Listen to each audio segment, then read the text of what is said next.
Bonjour et bienvenue dans Parole d'Histoire, un podcast consacré à l'actualité des livres, des débats et de la recherche en histoire, une émission créée et animée par André Loez, dont vous retrouvez tous les épisodes en ligne sur parolehistoire.fr et sur les plateformes de podcast. Vous pouvez aussi écouter Le Fil de l'épée, l'émission d'histoire de la guerre, co-animée avec Alexandre Jublin dans son podcast Le Collimateur, tous les 15 jours à peu près, sauf crise internationale majeure. Et en parlant de crise majeure, on parle aujourd'hui de décoloniser la Kanaky Nouvelle-Calédonie. C'est le titre du livre de Benoît Trépied qui est en studio avec nous. Bonjour. Bonjour. Alors merci d'être présent. Vous êtes anthropologue au CNRS, spécialiste de cet archipel, de ce pays. Et on s'en doute, Kanaky Nouvelle-Calédonie, archipel, pays, tous les mots choisis sont lourds de sens. Vous avez été très présent dans les médias à partir du 13 mai dernier, du déclenchement d'une explosion sociale, d'une crise sanglante gigantesque, suite au choix du gouvernement de l'époque. Et vous avez été très présent pour expliquer à celles et ceux comme moi qui n'y connaissent pas grand-chose ou presque rien, ce qu'était la situation dans cet archipel loin de la France métropolitaine. Et vous avez transformé cette démarche, faite à chaud dans les médias, dans un petit livre publié aux éditions Anacarsis, donc Décoloniser la Kanaky Nouvelle-Calédonie. Alors je le dis clairement pour commencer, à mes yeux c'est un modèle de ce que peut produire le travail savant, c'est-à-dire éclairer le débat public de façon brève, claire, sourcée, sans renoncer ni à la science, ni à prendre position pour désigner des responsabilités et désigner des perspectives. Alors, on va parler de ce livre, on va parler de la longue histoire coloniale qui est l'arrière-plan de tout ce qui se produit depuis un an sur place.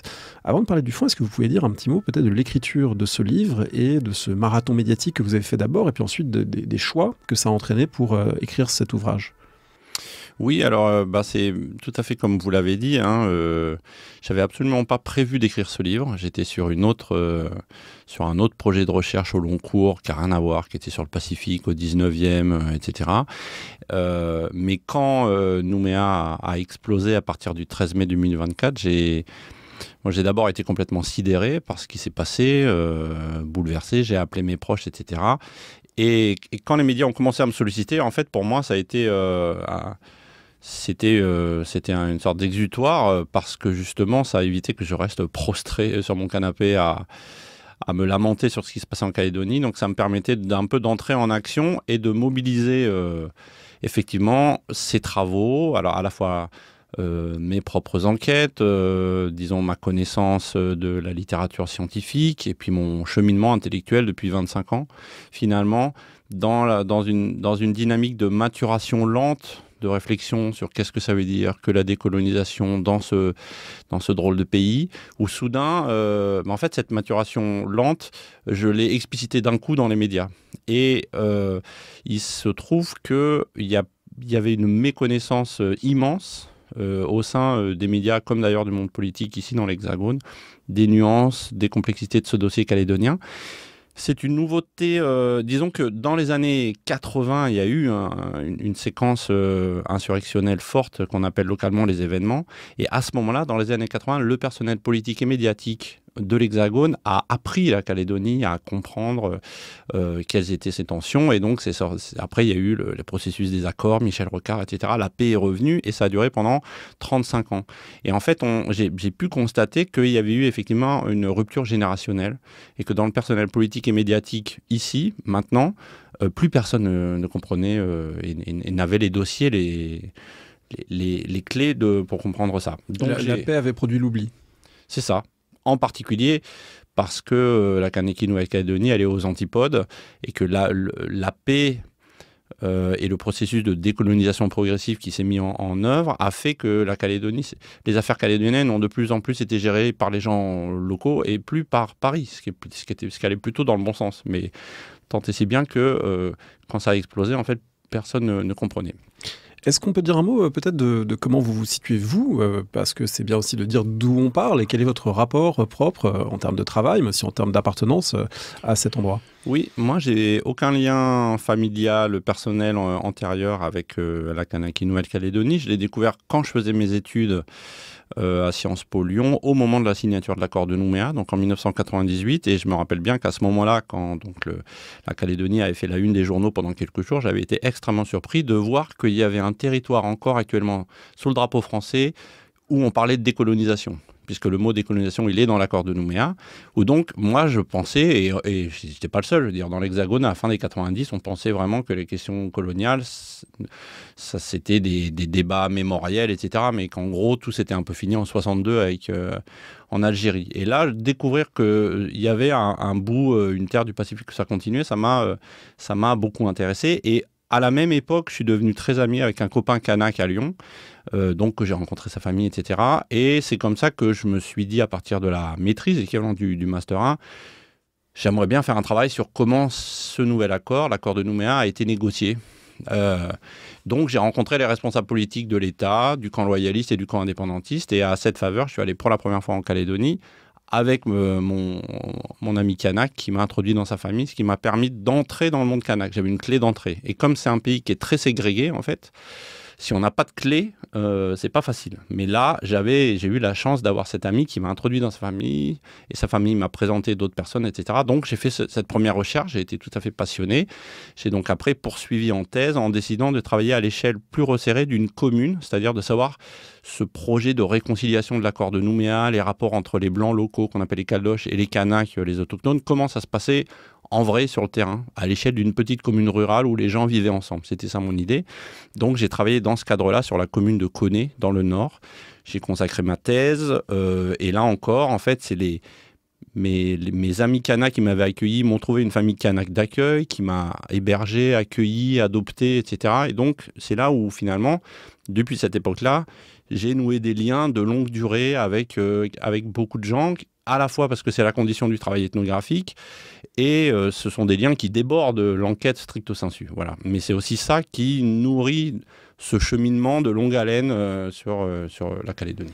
Alors c'est très frappant ce que vous avez dit sur cette prise de conscience au moment de l'accord de Nouméa en 1998, parce qu'effectivement la plupart des gens qui étudient l'histoire en France ont pour habitude de considérer que 1962 c'est la fin de la période coloniale, et je ne fais pas exception en disant cela.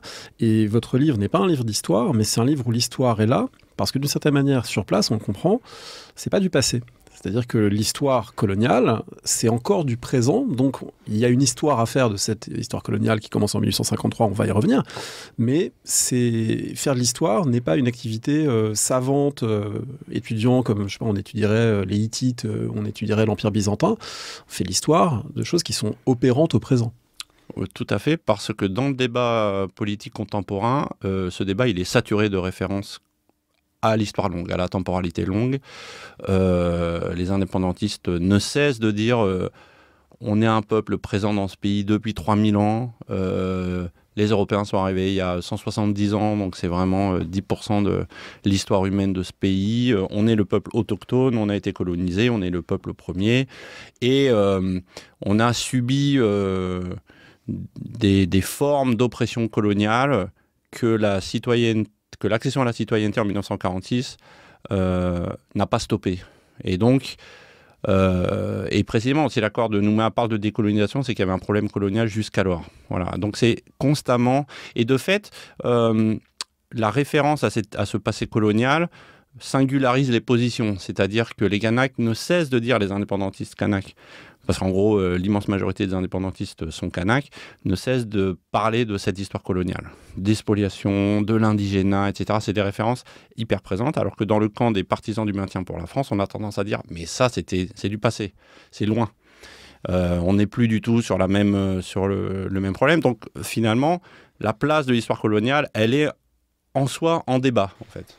Vous avez évoqué cette histoire précoloniale de plusieurs milliers d'années. C'est une histoire qui est de mieux en mieux connue. Votre livre l'aborde un petit peu. Un des paradoxes de ces terrains, entre guillemets, très brûlants, on peut penser aussi au Rwanda, c'est qu'il y a des drames, et en même temps, les drames génèrent des savoirs, et génèrent un investissement considérable, notamment d'archéologues, de chercheurs, de linguistes, qui ont réfléchi pour comprendre qui étaient les Kanaks, d'où ils venaient, et en fait, leur diversité est relativement récente. J'ai appris en vous lisant que la différenciation des langues s'était faite au cours de la présence sur la grande terre principale de la Nouvelle-Calédonie, qu'au départ, voilà, il y a un peuple qui arrive, et puis ensuite, ça se fragmente, ça se divise, et il y a différents groupes humains avec leur logique propre sur des milliers d'années qui se structurent. Oui, c'est ça. Donc le peuplement initial de la Calédonie s'inscrit dans le mouvement du Pacifique qu'on a appelé le mouvement Lapita. Hein. Donc au départ, plupart sont des gens qui sont partis d'Asie du Sud-Est, qui, en passant sur les côtes de la Nouvelle-Guinée, se sont mêlés à des populations qui étaient là depuis bien plus longtemps, qui sont les ancêtres des Papous. Et donc, ça a donné lieu à ce peuple de navigateurs qu'on a appelé les Lapita, qui ont fait ensuite une espèce d'épopée maritime sans doute assez unique dans l'histoire de l'humanité, puisque à partir des petites îles en dessous de la Nouvelle-Guinée, eh ben, ils ont découvert toutes les îles de l'immensité du Pacifique et ils les ont peuplées. Et c'est comme ça qu'ils sont arrivés en Calédonie il y a à peu près 3000 ans. Et effectivement, ensuite, il y a une phase d'enracinement, d'autochtonisation de ces groupes sur 2800 ans, de différenciation sociale et linguistique. Donc, il y avait une trentaine de langues quand les Blancs sont arrivés, etc. Et comme c'était des formes de pouvoir très décentralisées, disons, alors les anthropologues ont mis les mots français, chefferie, clan, etc. Mais en tout cas, il y avait des dynamiques sociales comme ça, avec du pouvoir décentralisé. Il n'y avait pas une unité politique, il n'y avait pas une royauté, par exemple. Et ça veut dire aussi qu'il n'y avait pas un nom de pays, d'ailleurs. Il n'y avait pas... cet espace n'était pas nommé de façon unique. Donc, ce sont... James Cook, qui est arrivé en 1774, lui a trouvé que les montagnes, ça lui faisait penser aux Highlands. Donc, Calédonie, on n'a qu'à appeler ça Nouvelle-Calédonie, c'est-à-dire la Calédonie, c'est l'Écosse. Et c'est comme ça. Et plus largement, en fait, le peuple kanak s'est unifié, à la fois parce qu'il y avait ces pratiques sociales et culturelles qui, malgré cette diversité, faisaient sens. Mais surtout, comme le disait Jean-Marie Tjibaou, leader indépendantiste, le peuple kanak, c'est une réalité qui s'est construite dans la colonisation et contre la colonisation. Le ciment, finalement, ça a été l'expérience d'une même suggestion coloniale. Cette suggestion coloniale, elle débute à partir de 1853, on est dans la France du Second Empire. Qu'est-ce que ça veut dire pour Napoléon III coloniser un archipel aussi lointain? Le premier élément, ça voulait dire que la France cherchait une terre de bagne. C'est le premier élément et il est décisif en fait dans l'histoire coloniale et post-coloniale de la Calédonie, puisque on était à un moment où le premier empire français avait été complètement démantelé, où la France essayait de reprendre pied timidement, de retrouver une espèce de vocation impériale. Le Pacifique était un espace un peu délaissé, donc c'était un bon endroit pour remettre des pions. Mais le fondement même, c'était aussi que cette prise de possession faisait sens par rapport à des réflexions sur la réforme pénale en France. Avec un grand modèle australien à côté qui pouvait inspirer. Exactement, le modèle australien où le bagne avait été fondé dès 1788 par les Britanniques et où ils avaient donc envoyé des milliers de convicts, comme on dit, donc de forçats, avec cet objectif qui a été reproduit dans le cas de la Calédonie, c'est qu'il y avait 3 objectifs à ce mouvement. D'une part, le premier objectif, c'est se débarrasser des classes dangereuses en les envoyant au bout du monde. Et très souvent, il y avait la plupart des condamnés, ceux qui étaient condamnés au-delà de 7 ans, une fois leur peine terminée, ils n'avaient plus le droit de repartir du pays. Donc, il y avait un aspect de perpétuité là-dedans. Ils arrivaient sur place, ils devaient expier leurs fautes par des travaux, etc. Mais il y avait une troisième voie de rachat, et qui était une voie de rachat colonial, en disant aux plus méritants, vous serez mis sur des petits lopins de terre, et puis vous deviendrez des colons. Et donc, c'était utilisé aussi pour mettre en valeur le pays. Donc, autour de cette matrice du bagne, il y a eu finalement un projet de ce qu'on a appelé de colonisation de peuplement. Donc, la France est partie là-bas, a pris possession de ce territoire, avant tout, fondamentalement, pour créer une nouvelle société française locale, blanche, donc des colons pénaux d'abord, après il y a eu des colons libres qui sont venus, etc. Et le nœud calédonien colonial, il s'est noué là jusqu'à aujourd'hui. Donc c'est aussi ça l'actualité de la question coloniale, puisque pour installer des Blancs, il faut de la place, donc il faut prendre des terres, donc il y a eu des vagues de spoliation, qui ont suscité des révoltes, qui ont suscité des vagues de répression. Les Kanaks ont été repoussés de plus en plus jusqu'à être mis dans des réserves desquelles ils n'avaient pas le droit de sortir. Il y a un système juridique qui s'est appliqué, le régime de l'indigénat, etc., qui a codifié et qui a officialisé tout ça. Et c'est comme ça que dans le pays, 2 mondes relativement étanches, même très étanches, ont coexisté. D'une part, ce monde kanak, autochtone, indigène, enfermé dans les réserves, avec ce fantasme très fort des colonisateurs que il va bien finir par disparaître parce que le choc épidémiologique, bactérien, les guerres, le manque de terre fait que la population kanak décroît et décroît et décroît. Et vous savez qu'en Tasmanie voisine, par exemple, les aborigènes ont finalement été quasiment tous exterminés. Et puis donc d'un côté ce monde kanak mis dans des réserves aux marges sociales et géographiques de la colonie, et de l'autre côté cette espèce de société coloniale locale, alors blanche, mais en même temps traversée d'énormément de divisions, puisqu'il y a des blancs blancs et puis des blancs métissés. Il y a des lignées de colons libres qui revendiquent cette honorabilité pionnière, et puis des lignées de colons pénaux où le stigmate du bagne est transmis de génération en génération. Donc... Oui, vous dites d'ailleurs à un moment, ils ne sont pas si nombreux que ça. Il y a peut-être une mythification de l'origine pénale, des communards en particulier, qui n'ont pas tellement...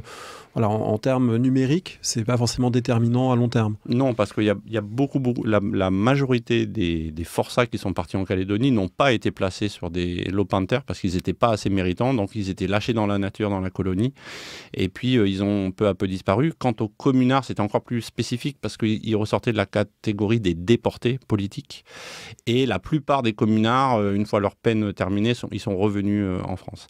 Et peut-être un point qui est assez... Et il y avait aussi des déportés kabyles, de révoltes anticoloniales de Kabylie qui ont été envoyés au bagne. Et une chose qui est quand même très frappante, c'est que... Alors certes, Louise Michel était là-bas et elle a pris la défense des Kanaks, elle a écrit à ce sujet, mais c'est vraiment l'arbre qui cache la forêt, parce que sinon, que ce soit les Kabyles qui s'étaient révoltés contre l'ordre colonial ou les communards, eh bien, quand il y a eu la grande guerre, la grande révolte kanak de 1878, ils se sont engagés plein pot dans l'armée coloniale pour réprimer. Et c'est ce qui explique que finalement, comme le disait l'anthropologue Alban Bensa, la Calédonie coloniale, c'était vraiment la confrontation d'un drame noir contre un drame blanc, des expériences traumatiques de la colonisation, mais diverses, et qui n'ont pas fait où il n'y avait pas de solidarité en fait entre les opprimés. C'est différents types d'oppression qui se sont articulés et opposés. Est-ce qu'on peut revenir un instant sur cette notion de colonisation de peuplement, parce qu'elle est absolument centrale pour toute cette histoire. Elle est, du point de vue des dirigeants en 1853 et les années qui suivent, relativement plausible, parce qu'au fond, c'est ce qui est en train de se produire dans l'Australie, la Nouvelle-Zélande voisine, c'est ce qui est en train de se produire dans l'Ouest américain, en tout cas dans le centre-ouest américain, qui va gagner ensuite toute la moitié ouest. Et c'est aussi ce qu'on a envisagé, qu'on continue pas mal d'envisager pour l'Algérie, avant que les choses deviennent beaucoup moins plausibles. L'idée qu'il y a une extinction des peuples indigènes qui sont voués à disparaître par des dynamiques à la fois démographiques et puis culturelles, et puis on imagine que de toute façon, il y a une sorte de vigueur des peuples, enfin on naturalise un petit peu comme ça des catégories de peuples, ça fait sens. Et ça produit aussi des effets sociaux avec des terres confisquées, des relégations spatiales. Donc on est là sur un processus de grande ampleur et tout à fait durable. Oui, fondamentalement oui, avec cette idée très forte que les Kanaks en particulier, dans l'échelle racialiste du 19e, ils étaient placés tout en bas de l'échelle. Même en dessous des Africains noirs. En gros, il y avait... les aborigènes, les Kanaks, c'est l'avant-dernier étage de l'évolution humaine dans la perspective racialiste dominante du 19e, et tout en bas, c'est les aborigènes. Et d'ailleurs, parmi les peuples du Pacifique, au contraire, les peuples dits polynésiens, donc Tahiti, Samoa, etc., ont toujours été regardés avec un regard beaucoup plus intéressé et valorisant par les Européens, qui ont justement creusé et solidifié cette distinction et ethnicisé en fait cette distinction en disant il y a les Polynésiens, c'est des grands guerriers, vous voyez, les Maoris, etc. Alors que les peuples noirs du Pacifique, les Kanaks, les aborigènes, eux, c'est vraiment la lie de l'humanité. Les Britanniques aussi l'ont vu. Et d'ailleurs, les Britanniques, en fait, à quelques années d'intervalle, ils ont fait un traité avec les Maoris, le traité de Waitangi, reconnaissant l'existence et des formes de souveraineté, même si c'est extrêmement problématique et en débat, alors qu'au même moment, quelques décennies plus tôt, en Australie, ils ont considéré que l'Australie était vide, une terra nullius, parce que ces quelques sauvages-là faisaient pas d'agriculture et n'étaient pas dignes d'être considérés comme des hommes. Donc il y a cette grille de lecture qui pèse fortement sur ce racisme colonial de négation des Kanaks, qui est assez unique dans l'Empire français, dans le regard européen, et qui s'est en plus, effectivement... maximisé à travers la dépopulation née du choc microbien et épidémique, puisque quand les Européens sont arrivés, ils ont rencontré des populations qui n'étaient pas immunisées. Et donc, il y a eu une hécatombe océanienne, comme dit l'archéologue Christophe Sand, qu'on a longtemps sous-estimé, en particulier en Nouvelle-Calédonie. Mais là, les travaux des archéologues montrent qu'en fait, à la veille de l'arrivée de James Cook, le pays était certainement beaucoup, beaucoup plus peuplé que ce qu'on a pensé pendant longtemps. C'est ce que disent les traces dans le paysage, et que donc la dépopulation a été massive de l'ordre de 80-90% sur un siècle et demi. Ce qui renvoie aussi à des pratiques colonisatrices, et notamment Patrick Wolf qui a commencé à théoriser ça, et ça a été ensuite beaucoup exploré, cette idée de settler colonialism, hein, la colonisation des pionniers, de ceux qui s'installent d'une manière agricole, qui se sédentarisent au détriment des terres des indigènes, et du coup qui a un processus qui produit de l'éviction, qui produit de la disparition sociale, qui produit de la relégation spatiale des indigènes, et qui explique aussi pourquoi, encore au XXIe siècle, des Kanaks peuvent ressentir une forme de menace existentielle, parce qu'il y a cette idée, vous le dites à un moment, d'un peuple en surcur. Exactement. C'est pas moi qui le dis, hein. C'était Jean-Marie Tjibaou qui disait vous citez ces expressions. Il disait aussi, allons-nous être les derniers Mohicans du Pacifique? J'aurais pu le mettre dans le livre. Mais il y a vraiment cette idée. Hein. Et effectivement, et Wolf a utilisé cette phrase qui a fait beaucoup succès pour les gens qui bossent sur les situations de colonisation de peuplement. Il a dit, en gros, le settler colonialism, la colonisation de peuplement, c'est pas un événement, c'est une structure. C'est-à-dire, ça crée des structures sociales qui se reproduisent. Parce qu'il y a une logique, en fait, de fait accompli. Quand les gens sont là, tous ces migrants qui se sont installés, qui ont fait souche, qui ont pris les terres, qui ont minorisé politiquement ou démographiquement le peuple colonisé autochtone, eh bien, une fois que l'enracinement est là, il est trop tard pour faire demi-tour. Et c'est pour ça que ces anciennes colonies peuvent changer de statut institutionnel, devenir des territoires d'outre-mer, devenir des dominions comme le Canada ou l'Australie, devenir des républiques, etc., comme les États-Unis.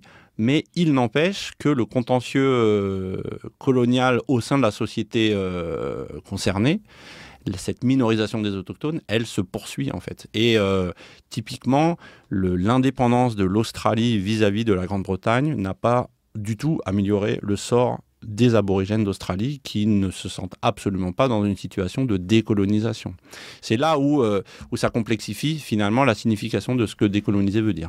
Avec un mécanisme très spécifique et vraiment dont on a de très nombreux exemples, que ce soit au XIXe siècle ou dans des périodes plus récentes, c'est-à-dire des colons qui s'installent sur des terres, qui en dépossèdent les indigènes, des indigènes assez logiquement qui se révoltent, prennent les armes, ce qui du coup justifie la violence répressive et donc les interventions militaires. Donc il y a une sorte de conjonction du colon pionnier, paysan, civil, entre guillemets, s'appropriant les terres, et puis du bras armé étatique qui vient sanctionner en quelque sorte cela en réprimant les révoltes. Et ça, c'est des phénomènes qu'on peut voir aussi bien dans l'Ouest américain que dans les îles du Pacifique, que dans d'autres contextes, y compris plus récemment. Le mécanisme de dépossession, soulèvement et violence répressive, ça constitue un engrenage caractéristique de ces situations. Oui, tout à fait. Il y a une articulation étroite entre l'aliénation coloniale produite par les pouvoirs publics et puis produite par les colons privés.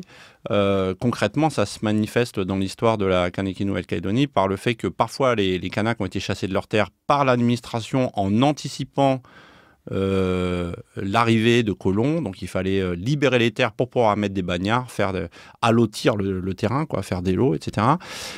Et parfois, c'est plus une logique pionnière où en fait ce sont les éleveurs qui avancent et leurs bovins en particulier, leurs troupeaux qui piétinent les plantations Kanaks, puisque les Kanaks sont des horticulteurs. Et donc ça crée des tensions. Il n'y a pas de pouvoir public encore, c'est le Far West. Et l'armée vient pour régulariser la situation, c'est-à-dire entériner l'occupation de fait. Et donc c'est pour ça que ce processus de spoliation coloniale a vraiment deux phases. Tantôt c'est les colons et tantôt c'est l'État. Et ce qui est intéressant, ce que j'explique dans le livre, c'est qu'ensuite, dans l'histoire politique du territoire, les Kanaks, tantôt se sont rapprochés de l'État contre les colons, tantôt se sont rapprochés des colons contre l'État. Et finalement, le fait de dire, mais en fait, ce sont les deux faces d'une même pièce, et c'est pour ça qu'on demande l'indépendance kanak, c'est un processus qui est arrivé relativement tard dans l'histoire, surtout par rapport à la vague des décolonisations qui avait 20-30 ans qui ont lieu un peu des décennies plus tôt.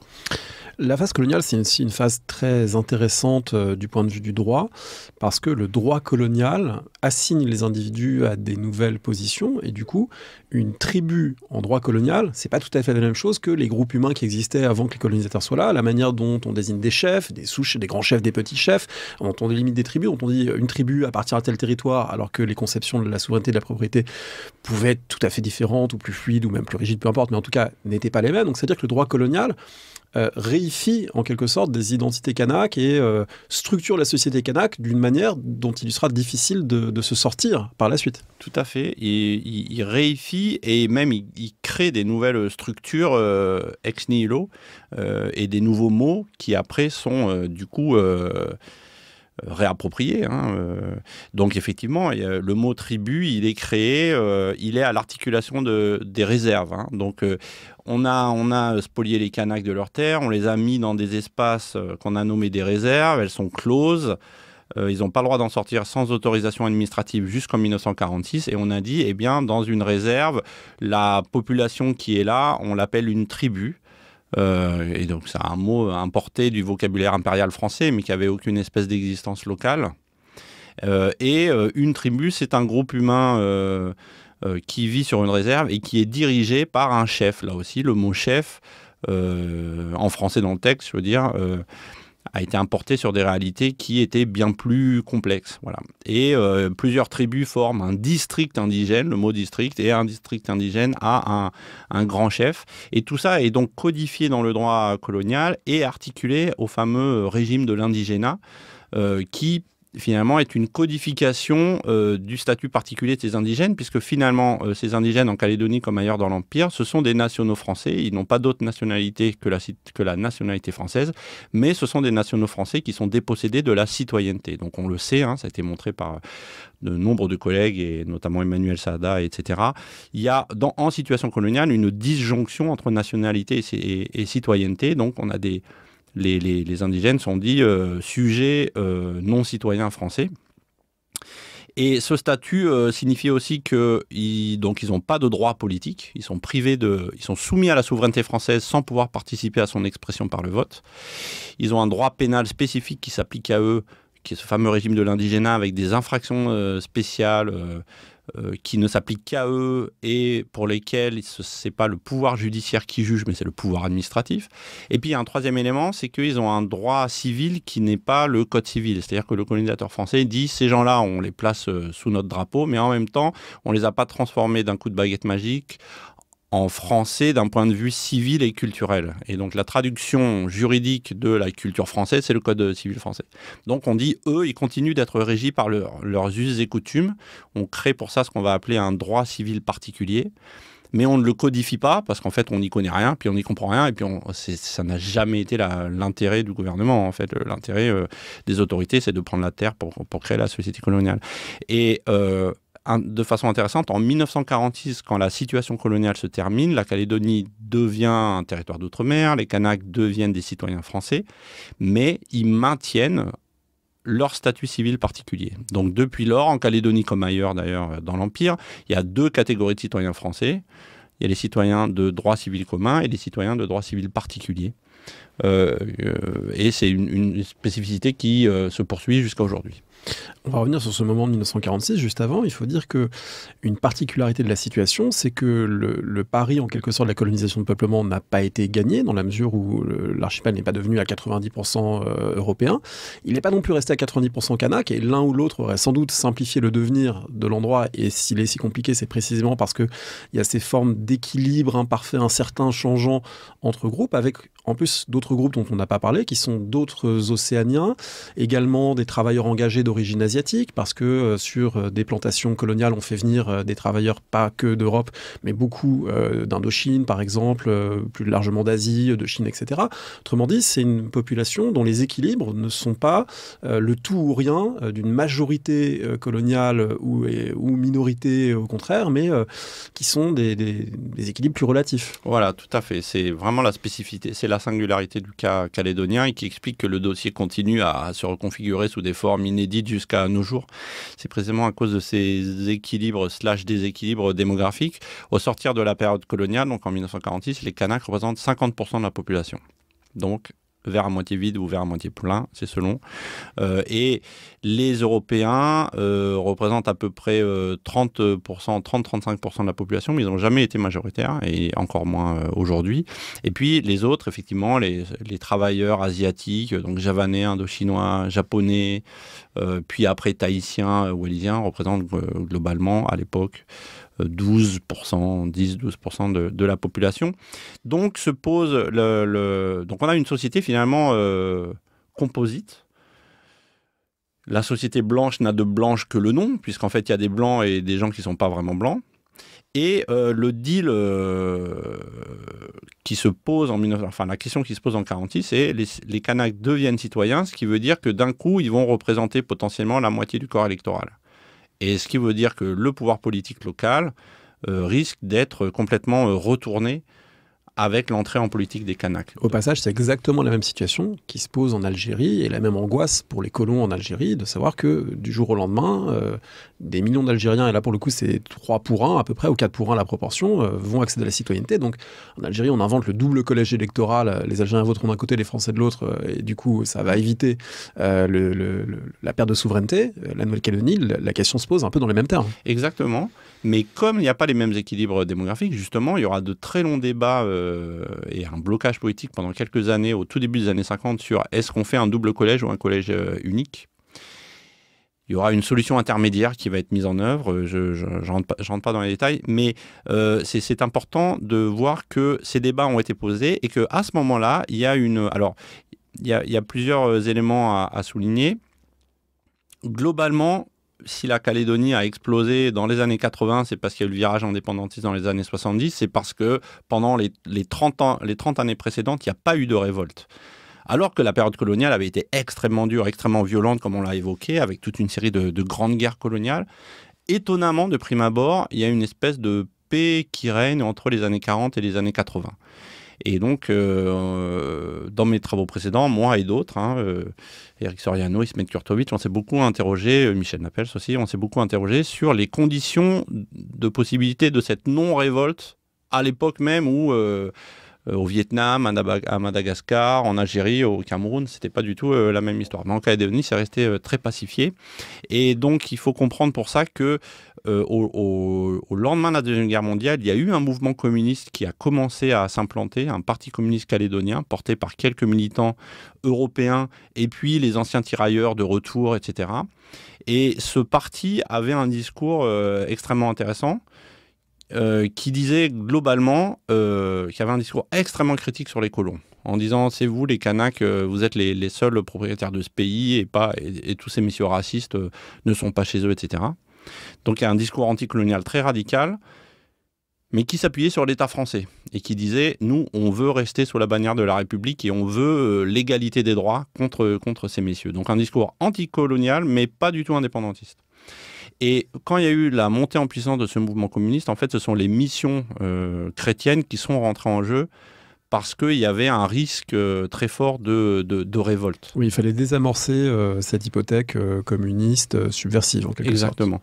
Et ce faisant, les missions catholiques et protestantes qui s'étaient implantées au fil de l'histoire coloniale et qui avaient un réseau de paroisses dans tous les villages indigènes, les fameuses tribus, se sont mobilisées, d'abord pour empêcher la menace communiste, ensuite ils ont créé 2 proto-partis politiques Kanak et ils ont strictement encadré le vote Kanak.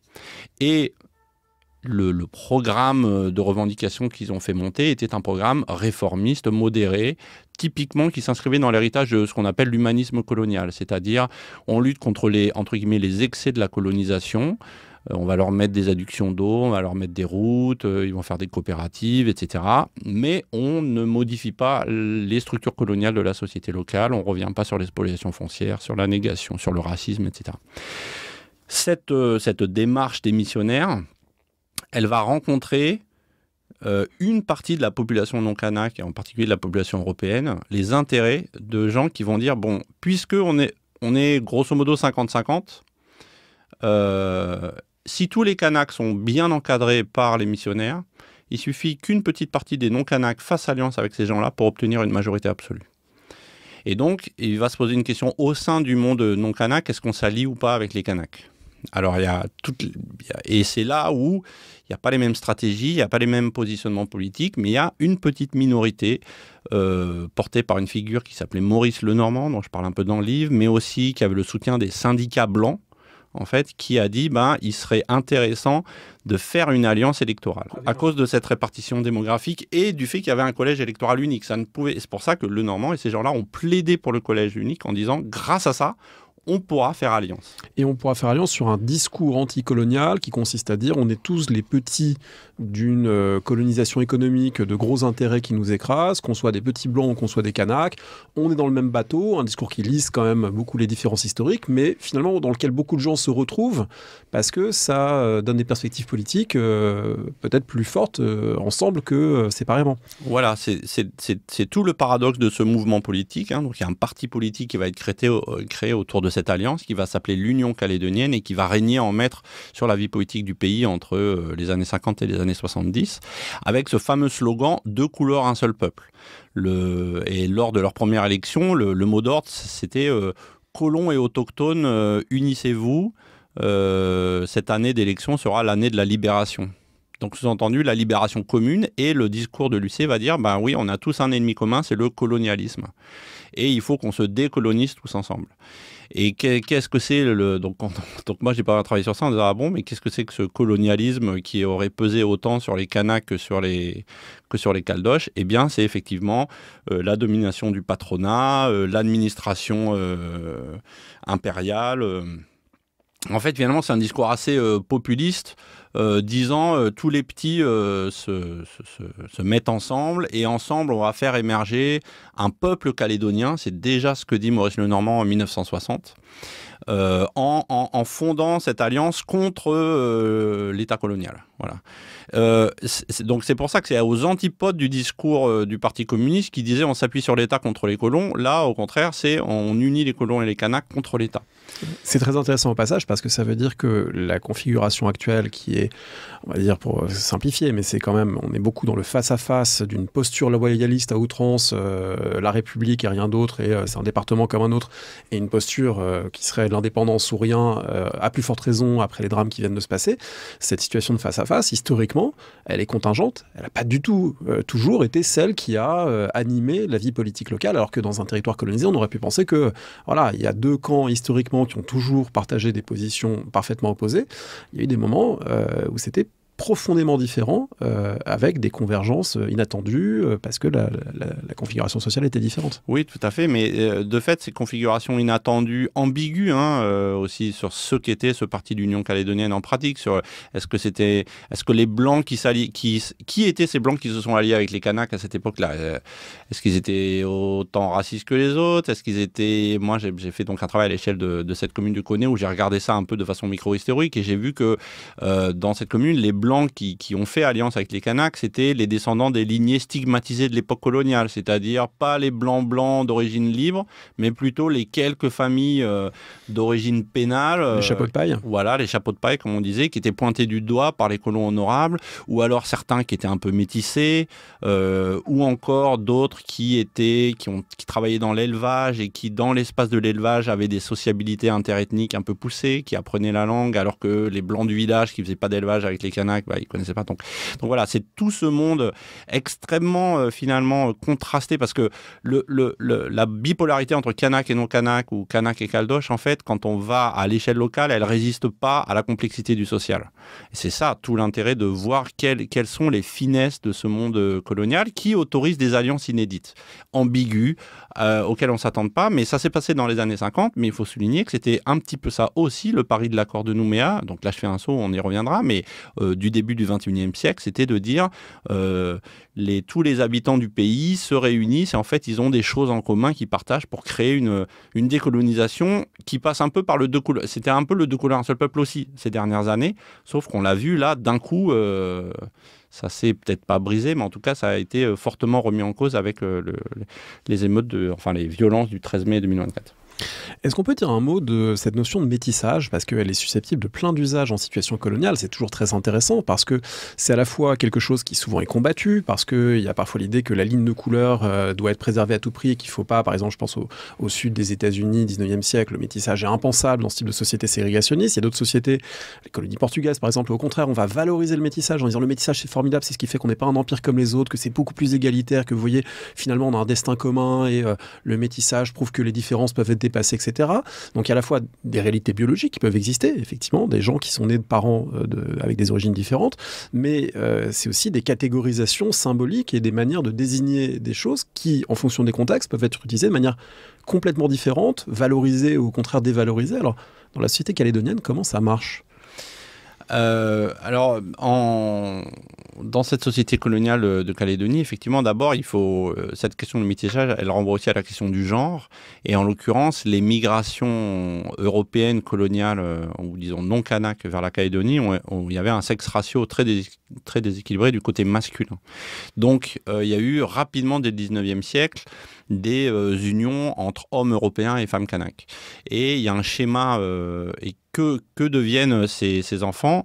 En fait, il y a eu des logiques d'appropriation concurrente de ces enfants, c'est-à-dire très concrètement que un Européen qui reconnaissait son enfant métissé biologique, disons, il lui donnait son nom, il lui donnait son lopin de terre, et cet enfant devenait blanc, et il était catégorisé comme blanc, c'est-à-dire avec une déconnexion vis-à-vis du phénotype.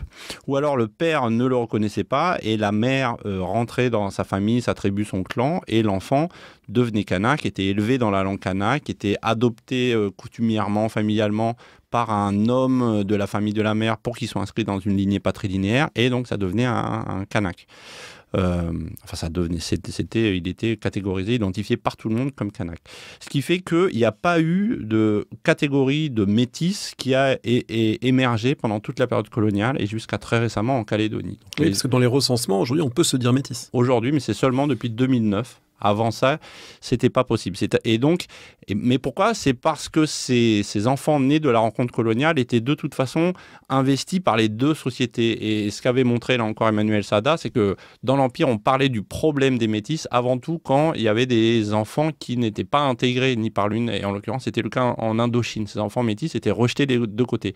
Alors qu'au contraire, en Calédonie, les deux sociétés ont des logiques sociales d'intégration des enfants. Côté colonial, c'est parce que ces nouveaux colons, notamment les Forçats, etc., ils créent une nouvelle vie, une nouvelle lignée. Ils se réenracinent dans un nouveau pays, et donc il y a un enjeu fondamental de transmettre le patrimoine symbolique et matériel, foncier de cette nouvelle lignée, de notre vie. Voilà. Donc on intègre les enfants, et tant pis s'ils sont un peu basanés. Mais du côté kanak aussi, en fait, il y a les logiques de pouvoir, de compétition entre ensembles familiaux, lignagés et claniques reposent beaucoup sur le nombre de membres, en fait. Et donc plus un clan est nombreux et plus il est puissant. Donc on a aussi des fortes incitations à intégrer les gens, et c'est aussi pour ça d'ailleurs qu'il y a beaucoup de pratiques d'adoption, et même quand il y a un anthropologue de passage, on l'intègre, on l'adopte bien volontiers dans la famille, et voilà. Donc c'est pour ça que pendant longtemps, il n'y a pas eu d'émergence et de revendication de métis, parce qu'ils étaient intégrés, soit c'était des blancs, soit c'était des kanaks.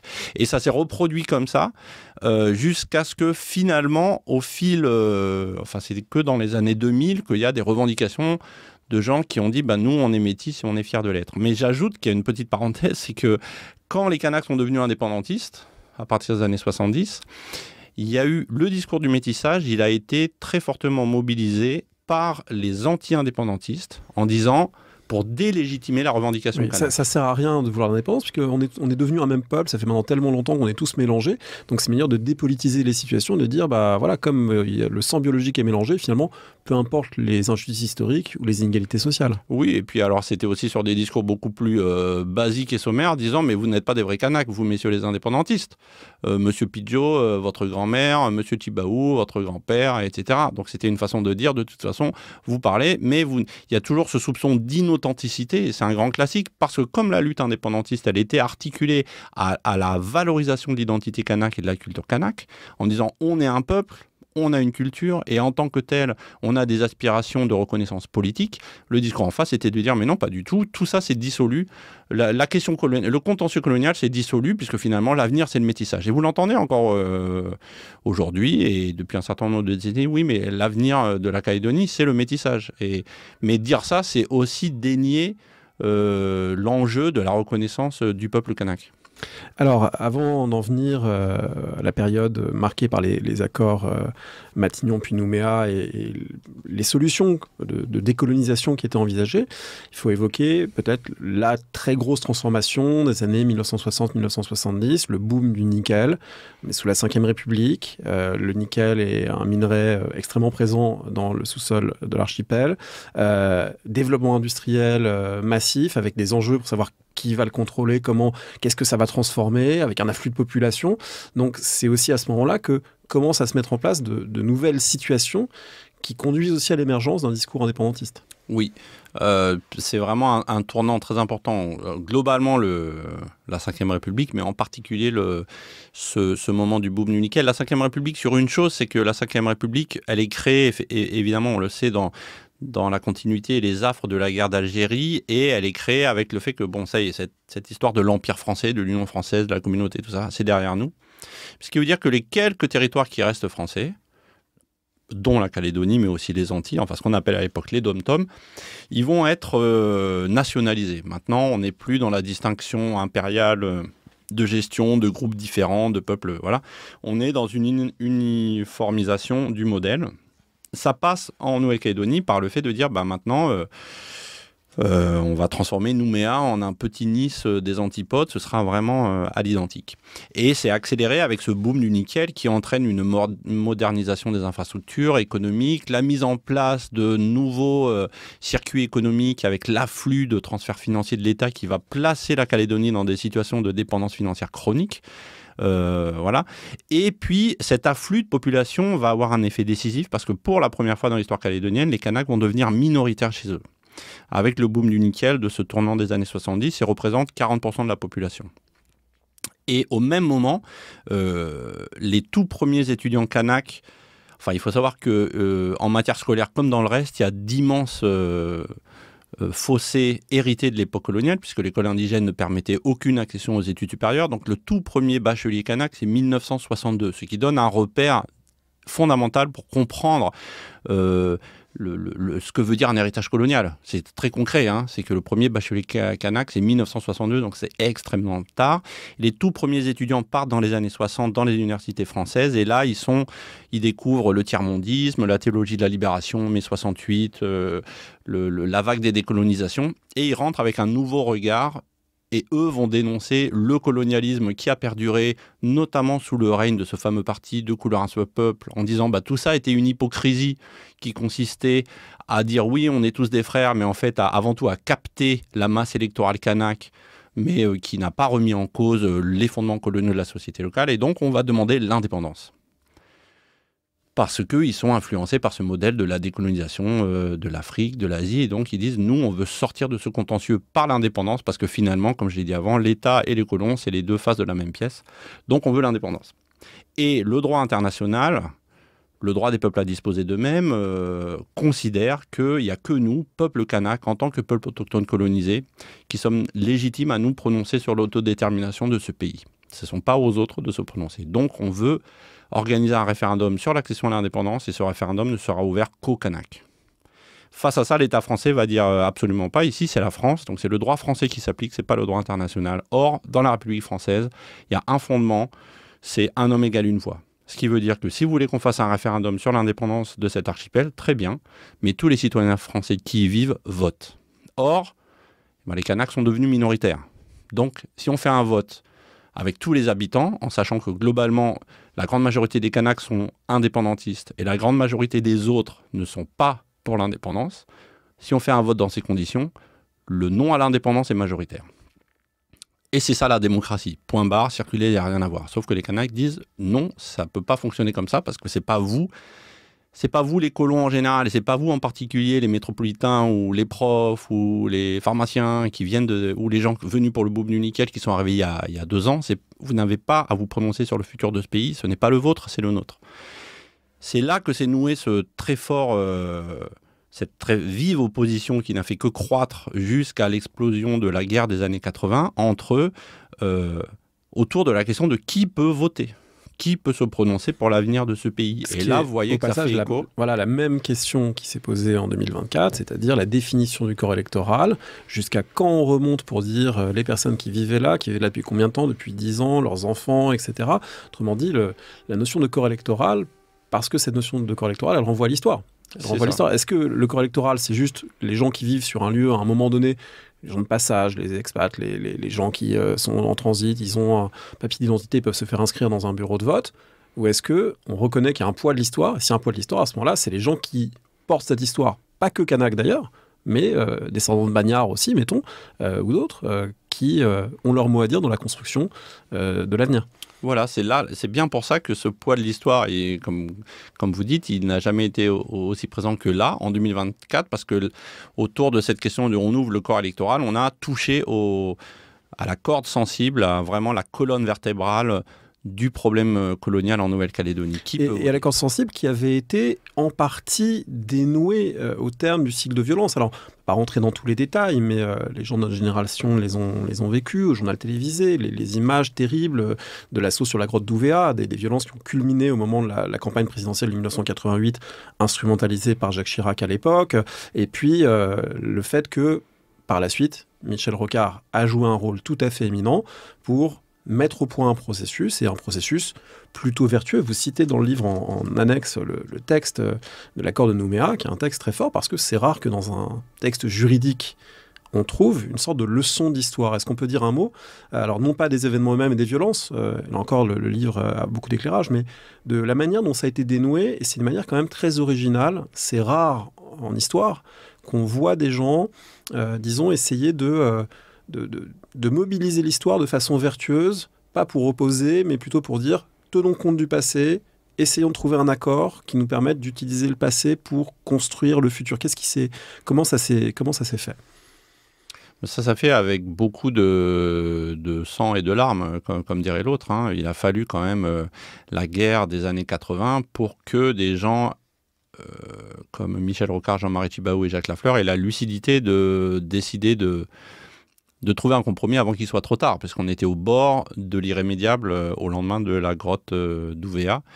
La grotte d'Ouvéa, rappelons, hein, c'est l'assaut de gendarmes contre des indépendantistes qui avaient pris des gendarmes en otage, et un assaut qui a été fait et décidé dans des conditions d'impréparation et de radicalisation qui a produit, je crois, 18 morts et 19 morts. Voilà, qui a été une catastrophe évitable, mais symptomatique de la spirale de violence de plus en plus intense dans laquelle on était rentré. Oui, c'était le premier épisode dramatique d'une guerre coloniale qui s'annonçait. Voilà.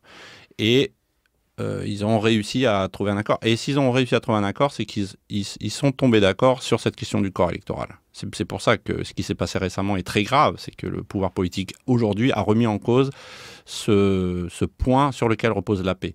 Puisqu'au départ, les Kanaks disaient il n'y a que nous qui pouvons voter. Les Français, les indépendantistes disaient non, il y a tout le monde. Et finalement, ils ont trouvé un compromis en disant tout le monde ne peut pas voter. Mais qui peut voter?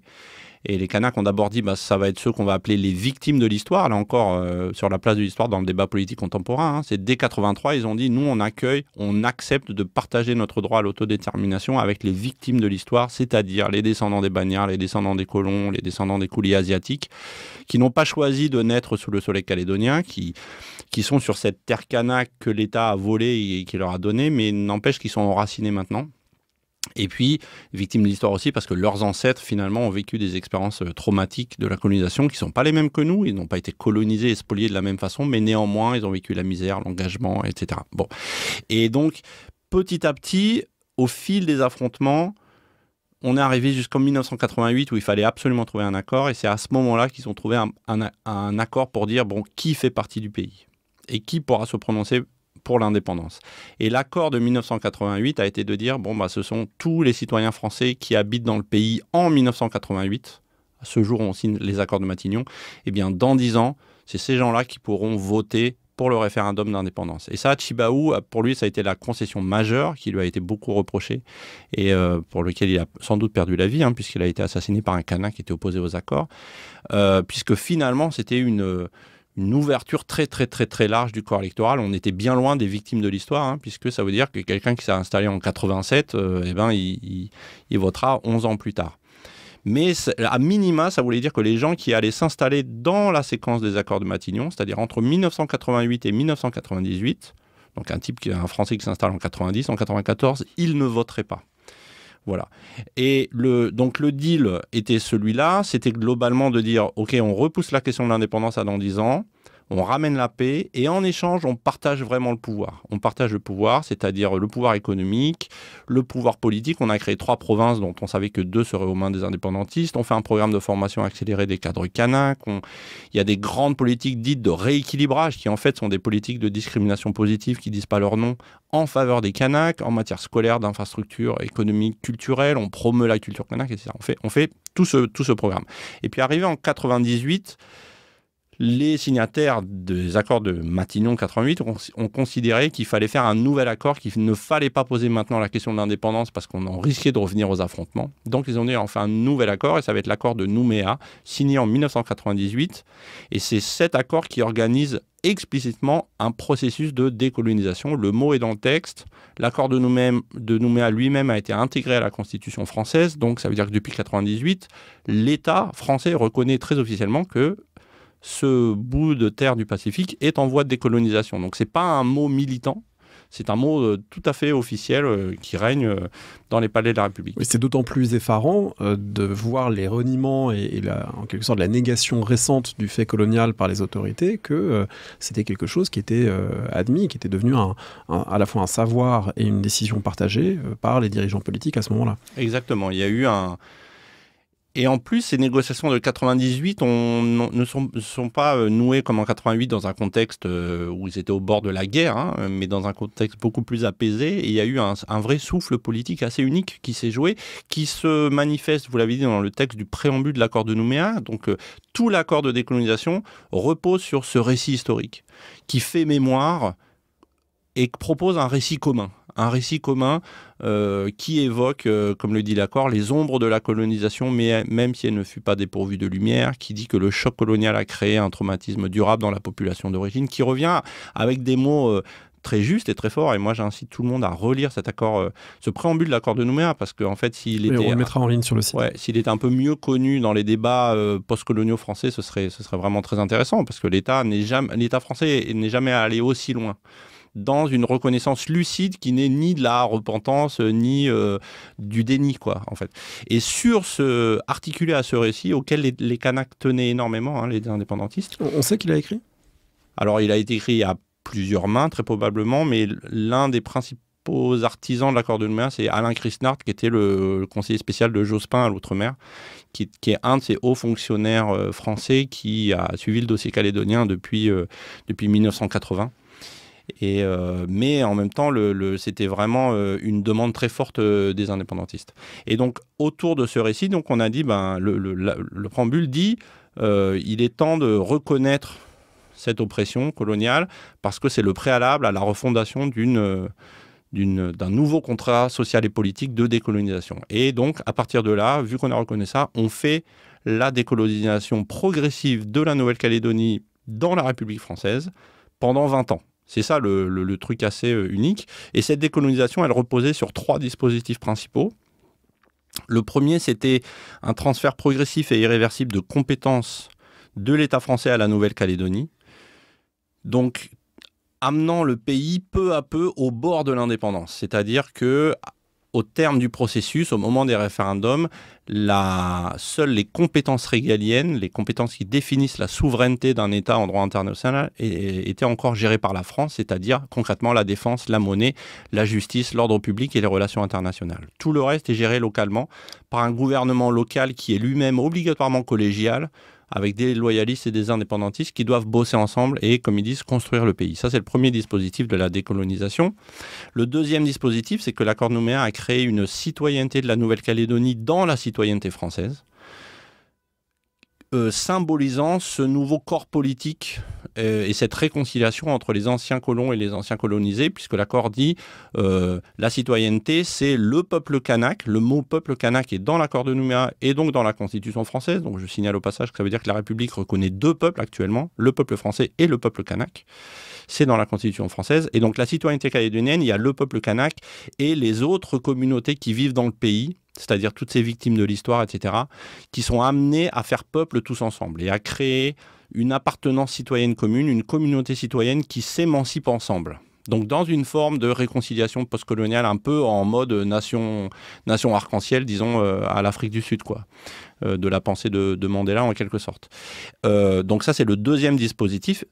À cette citoyenneté sont attachés, comme toute citoyenneté, des droits spécifiques, c'est-à-dire il y a des droits sociaux et politiques. Le droit politique, c'est qu'il n'y a que les citoyens qui votent aux élections locales. Et le droit social, c'est qu'il y a une loi de protection de l'emploi local pour permettre que les locaux, les Calédoniens, Kanak et non-Kanak, soient prioritaires à l'emploi par rapport aux hexagonaux qui débarquent, qui sont toujours plus diplômés, plus expérimentés, etc. Et qui, historiquement, barrent l'accès des locaux en général et des Kanaks en particulier aux postes à responsabilité dans leur propre pays. Et puis le troisième dispositif de la décolonisation, c'est la promotion de l'identité kanak, la reconnaissance préalable de l'identité kanak, pour dire que cette citoyenneté doit se construire autour du peuple kanak et qu'on ne peut pas penser la décolonisation progressive du pays sans les Kanaks. Et on ne peut pas penser, c'est pour éviter que cette démarche d'émancipation aboutisse à une indépendance blanche à l'australienne, typiquement. Le contre-exemple, pour comprendre la Calédonie, il faut juste comprendre qu'ils ont toujours les yeux rivés sur l'Australie et qu'ils disent on ne veut pas ça. On ne veut pas ça. On ne veut pas ce type de décolonisation où finalement le peuple autochtone reste tout en bas de l'échelle. Donc c'est ces trois dispositifs qui ont créé vraiment une décolonisation, un mode assez unique au monde de décolonisation et qui a tenu pendant 20 ans, une vingtaine d'années. Et qui a volé en éclats complètement un peu avant et à partir du 13 mai 2024. Alors on n'a pas le temps de rentrer dans toutes les logiques qui ont amené à ça, mais vous montrez très bien dans le livre à quel point il y a une forme, je ne sais pas s'il faut dire d'oubli, de déni, peut-être un mélange de tout ça, de calcul aussi d'un certain nombre d'acteurs, mais qui, on considère des calculs aussi en lien avec la place du nickel et la place de l'archipel dans les stratégies géopolitiques mondiales. Mais le fait que d'une certaine manière, on n'a jamais aussi bien connu le phénomène colonial et on ne l'a jamais aussi peu reconnu que dans la séquence 2020-2024. Oui, en fait, il y a eu ça a été vraiment une marche arrière aussi stupéfiante que désolante. Et tout le monde avait alerté en plus. Et tout le monde avait alerté, oui, bien sûr. Alors ça s'est joué à plusieurs niveaux. D'une part, ce fameux souffle politique de 98, en fait, il est retombé au fil du temps. Les responsables politiques et les habitants du pays, en fait, sont revenus à une forme de business as usual. Y compris Kanak, un peu avec une forme de fonctionnalisation de ceux qui avaient accédé à des postes. Et voilà, la lutte pour l'indépendance avait aussi permis de se construire des carrières pour une partie d'entre eux. Oui, oui, tout à fait. Et puis, donc il y a ça, il y a une modération, une bureaucratisation du mouvement indépendantiste, voilà, qui était un phénomène plus ou moins inexorable. Il y a eu, du côté des loyalistes, par le partage du pouvoir, en fait, la province sud loyaliste, et en particulier Nouméa, s'est maintenue comme un fief loyaliste, comme presque une citadelle assiégée. Et donc, autant ces beaux discours sur la décolonisation dans l'accord de Nouméa, ils ont été beaucoup mis en œuvre dans les provinces gérées par les indépendantistes, autant à Nouméa, quand même, la décolonisation s'est arrêtée aux portes de la ville. Et les circuits économiques et politiques se sont maintenus, alors même que la population kanak à Nouméa montait en puissance, était de plus en plus importante. Mais finalement, cette population kanak de la ville, elle est passée très largement sous les radars politiques de tout le monde. Et pas que politique, d'ailleurs scientifique aussi, je pense, parce que même nous, en fait, on a été un peu embarqués par le suivi de ce qui se passait en province nord, l'usine du Nord, le développement de Koné, etc. Et alors même que donc on avait cette population kanak de la ville qui grossissait, qui vivait pour une partie d'entre elles dans des conditions extrêmement précaires. Les politiques de développement économique et d'aménagement urbain portées par les loyalistes n'étaient absolument pas à la hauteur de cette nouvelle question sociale urbaine kanak. qui était complètement impensé de toutes parts. Et même chez les indépendantistes, en fait, il y a eu pendant des années un discours disant mais ces gens en ville, ils ont qu'à rentrer dans leur tribu d'origine, etc. Donc c'était vraiment un peu les oubliés des accords, et c'est pas un hasard si ce sont eux qui ont mis le feu à Nouméa à partir du 13 mai. Il y a eu globalement donc une forme aussi de reniement, il me semble, des engagements qu'avait pris Jacques Lafleur en 1998 pour faire cette citoyenneté calédonienne, pour faire cette loi de l'emploi local, pour accepter la reconnaissance de l'identité kanak, donc dans la promotion des langues kanak, de l'histoire du pays, des signes identitaires, de l'emploi local, du gel du corps électoral. Sur tous ces points, en fait, il y a eu vraiment un reniement de la signature. Les Kanaks indépendantistes ne sont pas beaucoup inquiétés publiquement, en tout cas, de ces dérives, en considérant que de toute façon, pour gagner l'indépendance finale, il fallait séduire les non-Kanaks, donc il fallait les rassurer, donc il ne fallait pas trop être dans la conflictualité. Et puis enfin, il y a l'État, en fait, qui a aussi joué un rôle décisif dans le pourrissement de la situation, puisque pendant 30 ans, la logique rocardienne qui consiste à dire il faut que l'État cesse d'être du côté des loyalistes, il faut qu'il occupe une position d'impartialité, d'équidistance entre les deux camps, c'est ça qui a ramené la paix en 88, et de façon tout à fait marquante, ça a été reproduit quels que soient les gouvernements en France, de gauche comme de droite. Et ce, jusqu'à Édouard Philippe inclus, jusqu'en 2020, qui lui connaissait pas la Calédonie, mais s'est énormément investi dans le dossier. Et comme beaucoup de gens, quand on se penche vraiment sur le dossier calédonien, on est tout à fait passionné, parce qu'en fait, il y a tellement d'enjeux qui se croisent et se cristallisent dans ce petit territoire, d'enjeux historiques sur qu'est-ce que ça veut dire que la décolonisation, qu'est-ce que c'est que la fondation d'un peuple, comment articuler citoyenneté, autochtonie, etc. Bref. Mais par contre, on a vu complètement un changement de politique au sommet de l'État à partir de l'année 2021, à l'initiative du ministre de l'Outre-mer Sébastien Lecornu, qui est un très très proche d'Emmanuel Macron, comme on le sait, puis ensuite de Gérald Darmanin, où là, il y a eu, je ne rentre pas dans les détails, mais je l'explique dans le livre, il y a eu un choix délibéré de s'allier avec les loyalistes, en particulier parce qu'il y avait les référendums qui approchaient, et surtout le dernier référendum, qu'il y avait la chance, enfin la possibilité pour la première fois que le oui l'emporte à l'indépendance. Et là, manifestement, l'État français est sorti de ce rôle d'impartialité, a fait alliance avec les loyalistes et a torpillé le processus.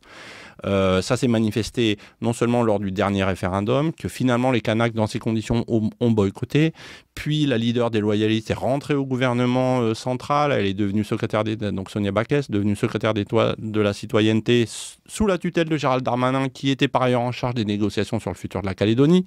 Donc il y avait des situations de collusion évidentes. Et puis enfin, il y a eu cette volonté de dégeler le corps électoral en disant maintenant ça suffit, cette histoire que tout le monde ne peut pas voter, c'est un déni de démocratie. Donc maintenant on va changer ça. Et les Kanaks ont eu beau dire c'est pas du tout un problème de déni de démocratie, c'est un outil de la décolonisation. Dans notre pays, avec cette histoire compliquée, avec la colonisation de peuplement, on a été obligé de changer le sens de la démocratie et le sens de la décolonisation. Mais c'est ça qui rend le dossier unique et qui dessine une sortie par le haut. Et donc il y a eu plein d'alertes lancées à Nouméa et à Paris jusqu'au sommet de l'État en disant ne passez pas en force contre les Kanaks, ne touchez pas au corps électoral de façon unilatérale parce que pour eux c'est un casus belli, ils vont déterrer la hache de guerre. Ça a été royalement ignoré par le pouvoir politique et par les loyalistes locaux qui avaient l'oreille du président, clairement. Tant et si bien qu'ils ont voté à marche forcée le dégel du corps électoral le 13 et 14 mai 2024 et Nouméa a explosé. Et la situation, on est revenu 40 ans en arrière et aujourd'hui, il y a eu 14 morts par balle, 11 Kanaks, 2 gendarmes, dont un qui a eu un tir accidentel d'un collègue et puis un caldoche. Plus de 2 milliards d'euros de dégâts, une économie à terre, un pays à terre, la haine et des situations insurrectionnelles qu'on n'avait pas vues depuis 40 ans et que personne ne pensait qu'on revivrait. Voilà. Et on en est là aujourd'hui avec cette... alors maintenant, là, dans les dernières semaines, le nouveau gouvernement, Emmanuel Valls, qui est chargé du dossier, s'est remis dans l'héritage rocardien et essaye de réparer les pots cassés, mais la situation est quand même extrêmement préoccupante. Alors une situation dramatique, mais... Voilà, la consolation, c'est qu'on a votre livre pour beaucoup mieux la comprendre. C'est une mince consolation, mais c'est en même temps beaucoup de pouvoir avoir ces explications et surtout cette profondeur historique, parce qu'on est vraiment dans un de ces lieux où l'histoire au présent est toujours extrêmement agissante. Merci beaucoup, Benoît Trépied. Est-ce que vous auriez, pour terminer, un conseil de lecture ou autre que vous voudriez partager à ce micro? Alors peut-être qu'à vrai dire, j'en ai deux, je pense. Le premier, c'est qu'il y a eu au moment où Nouméa a explosé, en fait, il y a le dernier roman d'Alice Zeniter qui est sorti, qui s'appelle Frapper l'épopée, et qui est intéressant parce qu'en fait, elle avait fait, vous savez, son précédent bouquin L'art de perdre, sur l'Algérie, qui était vraiment un livre sur les harkis. extraordinaire. Voilà. Et donc, elle l'a présenté en Calédonie parce que, précisément, j'ai dit, il y a une communauté dite arabe, kabyle de Calédonie parmi les descendants du bagne. Et là, les gens lui ont appris cette histoire, elle a découvert le pays et donc elle a fait un roman qui, à mon sens, restitue beaucoup, beaucoup de choses de cette atmosphère coloniale étrange de Nouméa et puis du passé colonial. Donc ça, je recommande. Et puis peut-être, j'ai un deuxième autre coup de cœur. C'est le bouquin récent de Nathan Thrall qui a eu le prix Pulitzer non-fiction 2024 qui s'appelle Une journée dans la vie d'Abed Salama, anatomie d'une tragédie à Jérusalem, et je trouve que c'est un récit qui nous fait vivre au quotidien, au ras du sol, ce qu'est une situation d'occupation, le colonialisme de peuplement vraiment vécu à hauteur d'homme autour d'événements ordinaires de la vie qui fait beaucoup réfléchir, y compris à la Kanaki Nouvelle-Calédonie. Merci beaucoup Benoît Trépied. Je rappelle le titre de votre livre aux éditions Anacarsis, Décoloniser la Kanaki Nouvelle-Calédonie. Merci d'avoir écouté l'émission. Rendez-vous sur le site parolehistoire.fr pour retrouver l'intégralité des épisodes et des séries thématiques. Rendez-vous également une semaine sur deux le vendredi avec Alexandre Jublin sur le fil du collimateur pour le podcast d'histoire de la guerre et des conflits armés, Le fil de l'épée. N'hésitez pas à laisser une note ou un commentaire sur le podcast, notamment sur iTunes ou Spotify. Et à bientôt pour un nouvel épisode.